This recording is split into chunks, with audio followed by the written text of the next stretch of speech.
We now turn to the presidential race in the United States, where billionaire Michael Bloomberg is throwing his hat into the crowded ring to be the Trump challenger for the year 2020.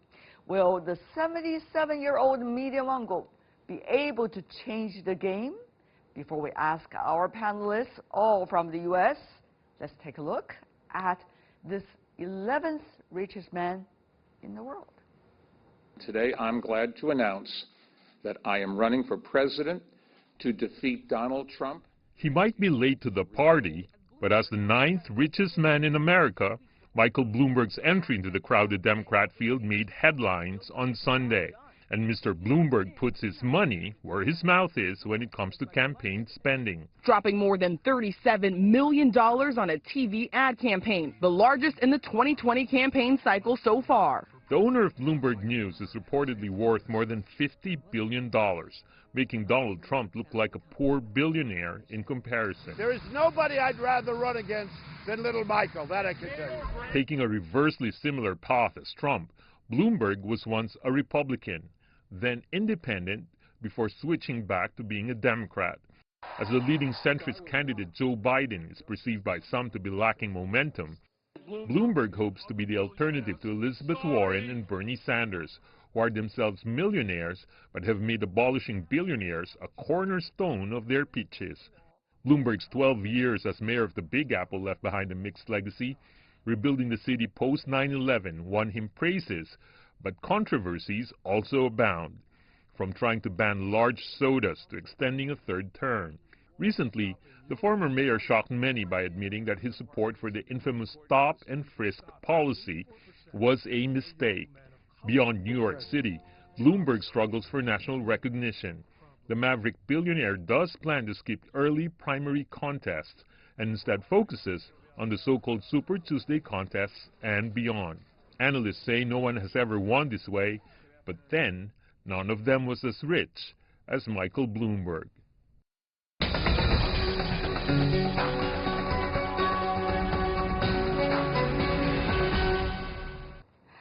For the latest on the Democratic Party presidential race, we are joined in Washington by Morgan Muchnick, who is the founder of the M2 Group, a government and public affairs firm. Also in Washington, Basima El-Hussein, political analyst at the Truman National Security Project and former legislative advisor in the Obama administration. Last but not least, joining us in New York, we have Christopher Hahn, who is the host of the Progressive, Aggressive, the Revolver Apple podcast, if I understand all right. Let's go to our discussion. Mr. Muchnick, tell me about whether the 11th richest man in the world will be able to, quote-unquote, buy the election, as being accused by the other candidates already from the same party. Sure. So first, it's a great try with the name. It is Muchnick, like too much of something, and then your friend Nick. Then you'll never forget it. Okay. My kids have to go through that all the time. Never too much politics. So Mr. Muchnick, go ahead and explain. Fair enough, yes. Sure. So in my opinion, I do not think he will be successful, although I must say he provides a very interesting touch point to Democratic voters that are not to the far left of the political party where it is today, but really are not a fan of Joe Biden's. So in my opinion, what he does is he plays a very interesting role as it relates to the quote-unquote moderates. So Biden, I can never say his name right, Buttigieg, the gentleman, the former mayor, and now Bloomberg are the sort of perceived moderates. Boot, edge, right? Okay.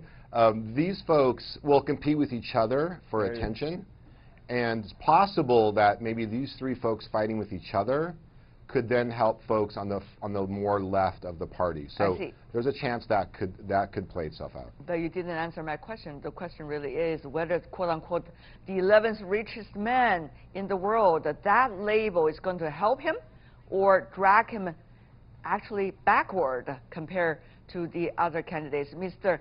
Muchnick, if you could very briefly. Sure, yes. No, I don't think it would be a positive from the point of view of the Democratic Party, but I think President Trump has done a really good job appealing to the sort of populism and the sort of middle class, lower middle class vote, even though he is extremely wealthy as well. So I think today you can sort of massage the message, but there's no question that his wealth will be a net negative throughout his attempts to get the nomination on the Democratic Party. A lot of people look at the health, rather the wealth issue, maybe the health issue too, because they are all in their 70s, interestingly. Ms. Al Hussein, if I could pronounce your family name right, what do you make of that? I mean, the 11th richest man in the world and the 259th richest man in the world, meaning Mr. Bloomberg and Mr. Trump, they are head-on-head trying to figure each other out, believing as the largest opponent toward one another. Is that really going to be the case? I think that it really depends on how Michael Bloomberg continues to message his campaign. So as we saw in the 2016 election, Donald Trump was very effective at marketing himself as a businessman and thereby messaging that he could create jobs, that he was the best person to run the economy and create jobs from the bottom up. And so Michael Bloomberg, of course, has the ability to neutralize that argument of being a savvy businessman from Donald Trump. But at the same time, he also alienates large parts of both Democrats, Republicans, and moderates because, for example, he's very strong on gun control, which I personally agree with him and appreciate his stances on that. But that is, of course, going to alienate some potential Republican swing voters. And then, of course, he's has much more friendly policies towards banks and larger financial institutions, and so I don't see how he could appeal to the large bases that Elizabeth Warren and Bernie Sanders have established. Mr. Han, what do you make of that? A combination of different attitudes on social issues and pro, quote-unquote, big business. Well, I think he's got his work cut out for him, but knowing the team he has around them, they must see some path for him getting the nomination. And having all the money you could possibly need for a campaign surely helps. I agree with what your reporter said. This strategy of skipping the first 4 primary states is not one that has ever proved successful, but we've never had a person who's been able to throw $1 billion into the race, the same as you or I would put down $20 to buy a round of drinks after work. So it's a very interesting dichotomy that's going to happen. He does have some issues to make up. There are people who are going to question stop and frisk, maybe some of his attitudes towards big business, but you cannot argue with success. Bloomberg was a fantastic mayor of New York City. He did a lot of great things in this city. He did a lot of progressive things in this city. But of course, the stop and frisk issue is one that's out there. He did make an apology for that. I don't know if that's good enough, but we'll see. We'll see if that's the issue that drives people to the polls in the Democratic primary. I think Mike's got an interesting case to make. I do see that he does hurt Buttigieg and Biden somewhat if he catches on, and we'll see what happens. It's going to be an interesting couple of weeks. I love this time of year. It's, well, it seems that everybody loves this time of the year, but also concerned about this time of the year. Mr. Han, you said about $1 billion. May I correct? I think the latest news I read put out by American news media is about $170 million US Mr. Bloomberg is willing to put into the presidential campaign so far, at least so far.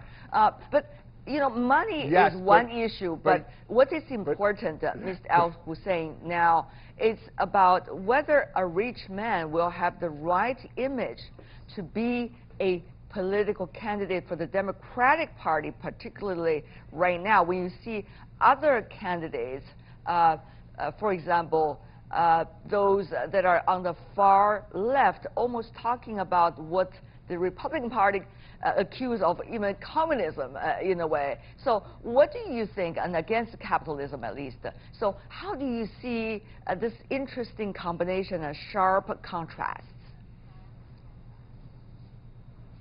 You are right that the primary candidates thus far in the Democratic election are extremely different in their viewpoints and what they offer the American people. And I think from that, this is one of the most interesting elections we will see and will really indicate which direction the country is swinging. Will the base of the Democratic Party have the sway, or will it be who can win moderate votes and even some swing votes from Republicans? That's not going to be the same kind of candidate. At the same time, I don't think that I think a lot of people in the United States are turned off right now with President Trump and just, you know, this concept of just people being so wealthy and running for office. And I don't think that it helps Michael Bloomberg at all that he's even wealthier than Donald Trump. I mean, of course it helps on a tactical stance in that he can purchase more ads and he can catch up, you know, quickly with the candidates that have already laid out a lot of groundwork. But in terms of his image overall, I mean, he's going to appeal to more Republicans, but is he going to appeal to enough Democrats to even win the primary? Really I don't see that happening. It really depends on one thing also, whether the Democrats are running their campaign or the voters, at least for the party, are looking at, you know, the important issue of whether to defeat Donald Trump or not. At least Mr. Bloomberg and Mr. Muchnick is running with that kind of slogan to defeat Donald Trump because he said that this is going to be a national threat. But, you know, what do you think about that fact? Is Donald Trump going to bring Mr. Bloomberg more winning votes, rather? Or this is not likely to echo with all the voters with the party?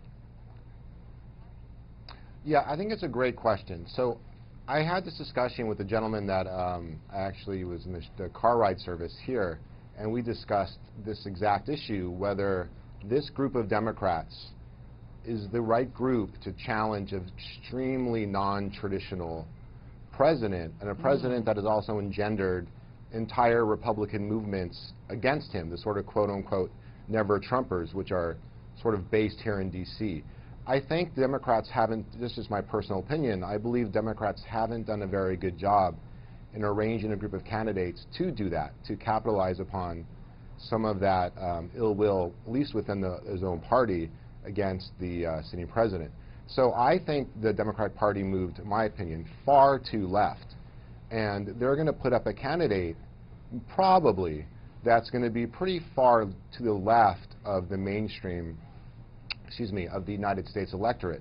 And I think if someone like a Biden or a Bloomberg made it through, they might be able to capture a lot of that frustration with the president.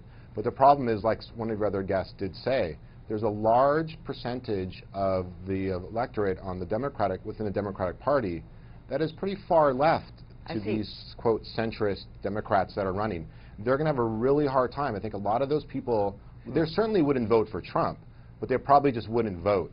I see potentially, if you have a more moderate Democrat catching the trajectory and winning the nomination, a lot of the left would probably just not vote because they see it as like, or vote for a third party because they see it as 6 1/2 dozen the other. What is the central issue? There's a lot bigger range. Yeah, we heard you. No. What is the central issue, Mr. Han? Is it about to defeat Donald Trump, the central issue for the Democratic Party right now, or other policy issues that are crucial? What do you think? The central issue to the Democratic Party right now is defeating Donald Trump. Full stop. That's it. I totally disagree with Muchnick here, saying that he thinks that Democrats that are far to the left wouldn't vote for a centrist Democrat. Absolutely wrong, Mr. Muchnick. Absolutely wrong. The Democrats want to defeat Donald Trump. They're going to do everything they can to defeat Donald Trump, and whoever the Democratic nominee is at the end of this process will get the full support of liberals, Democrats, people on the left, and centrists in this country that see Donald Trump as an existential threat to the republic. I see. This will happen. They will consolidate. As for Bloomberg, look, we're talking about Bloomberg because he's one of the richest men in the world. Money is the mother's milk of politics. Deval Patrick got in almost the same day as Bloomberg. Nobody's talking about Deval Patrick, even though he was the governor of the great state of Massachusetts and has just as much right to run for president as Mike Bloomberg does. His money will make a difference in this race. It will define him. Money defines him. That's why the other candidates are attacking him. Another thing is important, that is whether track record count or rhetorics only count. Ms. El-Hussein, I want to ask you that very crucial question. Well, I think that one of the most potentially challenging and controversial issues with Michael Bloomberg is, as you said, at one point he was a registered Republican, a registered Independent, and now a registered Democrat. And so he is literally the epitome of a flip-flopper, not just on one issue, but in terms of his entire political ideology. And so for that, I think, you know, you can argue that maybe he has cross-appeal, but I think that also raises a lot of questions and can raise a lot of mistrust within the Democratic Party. I do agree that the most important thing is to beat Donald Trump, and I think whoever ends up winning the primary, that there will be a lot of energy and mobilization to get out the vote. And when it comes to the issues, I mean, the bottom line is, like, for example, the last presidential Democratic primary debate we had predominantly focused on health care. And we have people arguing Medicare for all, or some version of Medicare for some as an option, but then still being able to buy into the general market. And the fact of the matter is, there isn't really that much of a choice there. I mean, whether an Elizabeth Warren type candidate would win or a Pete Buttigieg type candidate would win, the only thing that would have any kind of chance of getting through the United States Congress is a more moderate agenda anyway. So whether or not a far left person gets elected doesn't really affect, I think, the main policy issues that will be accomplished in Washington. Okay, another important question, a lot of important questions really here. Mr. Han, why? The candidates are getting ever older. We see Mr. Trump, the current president, in his 70s. We see also not only Mr. Bloomberg, but others, Elizabeth Warren, and also some of the others in the candidates in the Democratic Party, in their 70s. What's going on with the politics? People are getting older, more mature to handle the problem, but they also have challenges as a result of the age. Mr. Han. I, for one, would rather have seen somebody from Gen X become the next president of the United States. I mean, we have Mr. Trump, who's part of the silent generation, and we have a couple of boomers who are trying to hold on here. I do see that as a problem for the Democrats. I think putting somebody up younger, fresher, with new ideas and new experiences and a new perspective on the way this world should be run, to run against Donald Trump, who is significantly older, would be a nice nice way to make a differentiate between the two. So I am concerned that the Democratic frontrunners are older, with the exception of Pete Buttigieg, who's a millennial, which is the generation behind me. You know, quite frankly, as a Gen Xer, I would have liked to seen us get at least 2 presidents. We only had Obama, but I guess we'll always have Nirvana. Wow. You know, we're running out of time. Thank you so much for the 3 of you helping us to understand different opinions coming from your country. After all, of course, it's your country and your people making the judgment eventually. Thank you so much, Morgan Muchnick, Basima El-Hussein, last but not least, Christopher Han. Really appreciate it. Thank you. That is all the time we have for today. If you'd like to see more, try to find us World Insight CGTN into your search engine. Check out our YouTube channel, Twitter, Facebook accounts as well.